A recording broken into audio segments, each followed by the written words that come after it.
Peace, Infinite Waters, diving deep once again. We are here. We got a great question that came in. Someone wrote in saying, how to raise conscious children. How do we do it in this day and age where so many things are happening? And I always get a lot of these kinds of questions from people asking, how do we give the best start to our children? You may not have children, because I know we have a very young audience and also a very old audience. But let's dive into it. 5 truths every parent should know about their child. Can I get a hello there? If you've got a question, Instagram, Infinite Waters, or ralphsmart.com. So in many ancient cultures in South America, many African cultures, when a child was born, people actually cried. Can you imagine that? Oh my gosh! Hey, we should be celebrating. Why were they crying? Because the child was leaving one realm, the realm of truth, unity, and now they were entering the world of duality. And life isn't easy. A lot of us, we realize that we were children once, but we had a lot of problems, a lot of issues. Still till today, many of us, we have unresolved childhood issues. I used to work in a school with autistic children, children with OCD. First-hand experience of what so many of these children are going through right now. Now, before I get into it, I've spoken about indigos, crystals, the rainbow children who are now on the planet. Many children are far more advanced than you could ever imagine. So the first truth is to realize that your children, they may come through you, but they are not yours. The great poet Khalil Gibran in The Prophet said that. Your children come through you, but are not yours. They are with you, yet they don't belong to you. So many of us, we say, my child, my son, my daughter. The greatest way, if you can change your perspective just for 1 second, if you want to give your children the best start in life, see yourself as a guardian rather than an owner. Let me say that again. See yourself as a guardian rather than an owner. Because when you say, I own my child, they came through me, ha ha ha ha, what happens? We enter the mode of control. But you see, these days, the children, they're getting that super fast download. You think they're so perfect, but goodness knows what they're doing in school. Some of them are drinking, smoking. I hope not. I hope not too. Don't worry about it. But it's a whole new world out there. People are growing up so fast these days. Why? Because more information is hitting the planet faster than ever before. When you act as a support network to your children, now they can blossom. When you give them the tools for them to come into their own authenticity, without you trying to change who they are, now they blossom. Many times you have to ask yourself, who is raising my children? Is it me? Is it the TV? Is it the person next door? Who? How many of us, when we were small, can you remember those days? Oh yeah. Who used to babysit us? Was it our parents or was it the television? Many of us, we were there eating popcorn and fried rice, glued to the screens. So we have to realize, understand, overstand, and understand that there are many entities who are raising your children that you are not even aware of. Because it's a whole battle for the hearts and minds of the children. Because the children are the future. So whenever you place your child in front of a cartoon, it's wonderful. But you have to ask yourself, what is the imagery being shown? Bruce Lipton, he came on the show, the great biologist, talks about how in the first 7 years of a child's life, they are the most susceptible to programming. They're like a tape recorder, absorbing all the frequencies from their environment. That is, in essence, shaping who they are.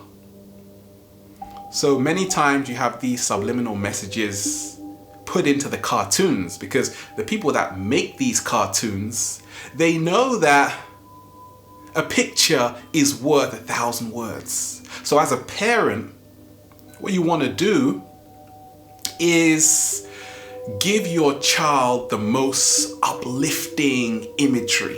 What am I talking about here? Positive frames, just like in a film. If you go back to your childhood, you probably remember going on a great trip, right? So your parents embedded a positive program into your subconscious in the form of positive imagery. But what about if they gave you a good ass whooping? Once again, now you have a negative imagery embedded into your subconscious. But it happened all those years ago. It doesn't matter. Because once again, the first 7 years of a child's life actually program the subconscious. So to give your child a clean subconscious mind, so they don't have to keep reprogramming it like us, create positive imagery. But more so, realize your children don't belong to you. You have to support them, not change them in becoming their greatest version. I talk to parents all the time, every single day. What do they tell me? They say, I want my child to do that. I want my child to do that. I say, have you asked them? No? Doesn't matter. That's how we were all raised, right? So I always say, when you ask a child, what do you want to be when you grow up? The moment you say that is the moment you are now taking your child out of the present moment. Okay, they say, I want to be this. So now it creates even more pressure on them. And guess what? They haven't even taken any exams yet. That is why there are so many neurotic children on the planet right now. To raise conscious children, which means aware children, we have to move on to the second truth, which is, it is actually the children who teach us. You see, a lot of shamans in the Native American culture, they knew that the children being born who come out of you are there to teach you some lessons. They are in essence an extension of your higher mind. Because we often feel we have to teach our children. But you see, let's talk about the word education emanating from the Latin educare, which means to bring out. So in educating your child to give them the life you never had, to give them the best start, you have to start educating them. It's not about force feeding books down their throat. No, it's about bringing out their talent, bringing out their passion, and making sure you are learning and listening to what they have to teach you, to their core needs. See, many times parents we don't listen to what our children want. When I was working in a school with children, I was listening. Because when you have a whole list of demands for your child, you have to realize they are only going to be a child for so long until they grow up. Sometimes you've got so many adults now still holding a grudge against their parents over something which happened over 20 years ago. What's going on? Because children remember everything. So listen to their core needs and then do the best you can to support their core needs. It's not about spoiling children. You've got to be firm. You've got to make sure they don't get distracted out here as a guardian. But at the same time, you must always listen to the new information they have to share with you, because they are far more advanced than you can ever imagine. The third truth you must know about is to create a positive environment. Children are like sponges. They have no filter. You see, many of us, the reason why we have to start reprogramming our subconscious mind is because, we've been pretty much screwed over. There is so much junk in our minds because we now have a filter. Many children, they don't have a filter. So they're always asking questions, right? Mom, what is that? Dad, what is that? Right? They're full of questions. They are asking because they have no filter.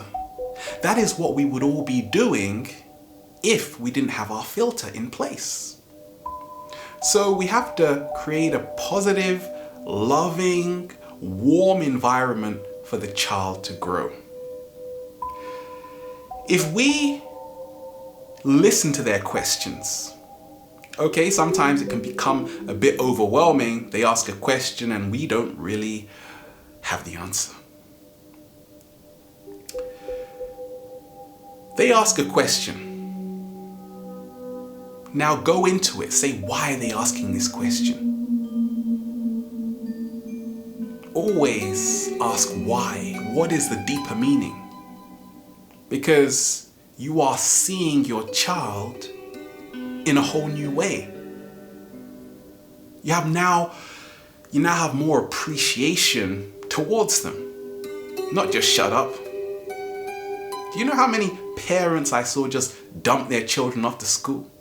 But once again, they're being programmed into the matrix you're trying to get out of.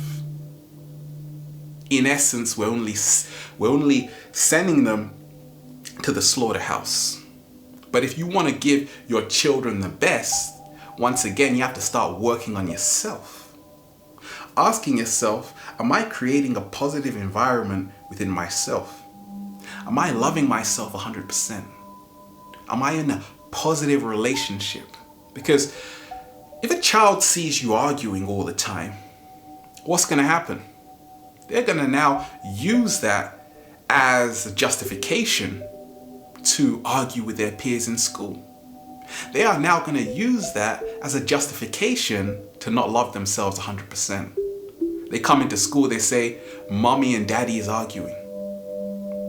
Now, a positive environment doesn't always mean that mommy and daddy have to be there. Because once again, even along my own journey, my dad left when I was 4, but thank goodness I had a mentor. And growing up, you've got to find these mentors, a spiritual mentor, my mentor, Omran Mikhail Ivanov, the man who helped me become my greatest version. So even if you don't have loving parents, if you're a parent and the other parent isn't there, find a mentor for your child to give them the best start. Realize that whatever they do, they can never fail. You see, what do we do as parents? I saw it all the time in school. Parents would be shouting at their children because they didn't get certain grades. So long as we are comparing our children with other children, we now embed within them the program of insecurity, the program of doubt, and the program of lack. So they actually grow up becoming very resentful to not only their peers, but also towards you. The greatest way to doubt yourself is to compare yourself to others. Let me say that again. The greatest way to doubt yourself is to compare yourself to others. So just remind yourself the next time when you say, well, so-and-so got this grade in their exam. Wasn't that the most annoying thing our parents used to tell us, right? Because now we felt unworthy. We felt useless. To give your children the most confidence in life. Okay, let me just talk about Carl Rogers for a second, one of the greatest psychologists to have walked the planet. He talks of seeing all of his clients with unconditional positive regard. That's a secret right there. That's the secret. See your child with unconditional positive regard. See your child, be compassionate towards your child, and realize that they are unique. They're not like the child next door. No, they're not like the child over there. No, they are unique. So embrace their uniqueness.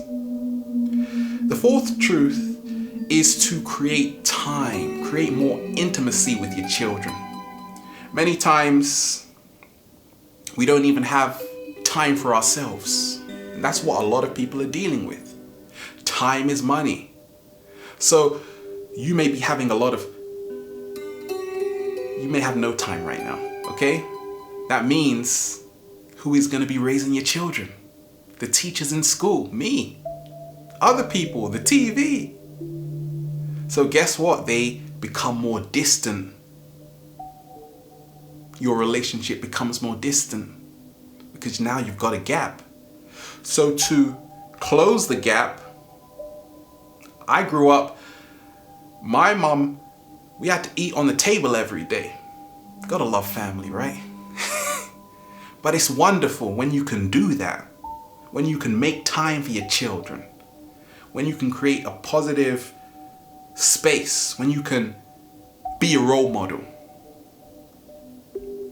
You see, you have to lead by example. That's the greatest way to raise children. Giving them an alternative, not just to the junk food in the canteen at school. Mind you, some schools they are improving. But giving them that natural organic food, the watercress, the blueberries, the coconuts, they're going to be flying. They're going to be so in tune with themselves that you're just going to see them grow, naturally blossom. But once again, you have to ask yourself, do you have time for yourself? Are you in the process of becoming your greatest version? When you don't have time for yourself, you better find time. And the fifth truth is to give them the life you wish you had. So I always used to say to my mom, okay, sometimes I don't like you when you do this to me, when I was growing up, of course. Now I just close my mouth. And what did she say? Well, do that for your children. And I always used to love that because that's what I would do. You see, that's what we all have to do. Every generation is being updated. If you had a terrible childhood, for goodness sake, don't just create so many children and put them through the same experiences you went through. Take time to reflect. Take time to open your mind. Take time to find your own inner child. Because in the question and post you wrote to me, you said how you felt your child was stealing away your life. Because you see, a child is not just like you're going to the car showroom and buying a car, buying a child. No. You are now karmically tied to your child. What does that mean? It now means you're not responsible for their actions, but as a guardian, you are responsible for the backlash. The 20 years down the road when they come to you and say you screwed me over. So you better give them the best start, just for your own peace of mind and theirs. But when you give them the life you never had, what are you doing? Just like I spoke about in overcoming childhood traumatic experiences, you're now going back in time to heal your own childhood through them. Amazing. Harmonious relationships create amazing children. All children are amazing if they are given the right environment.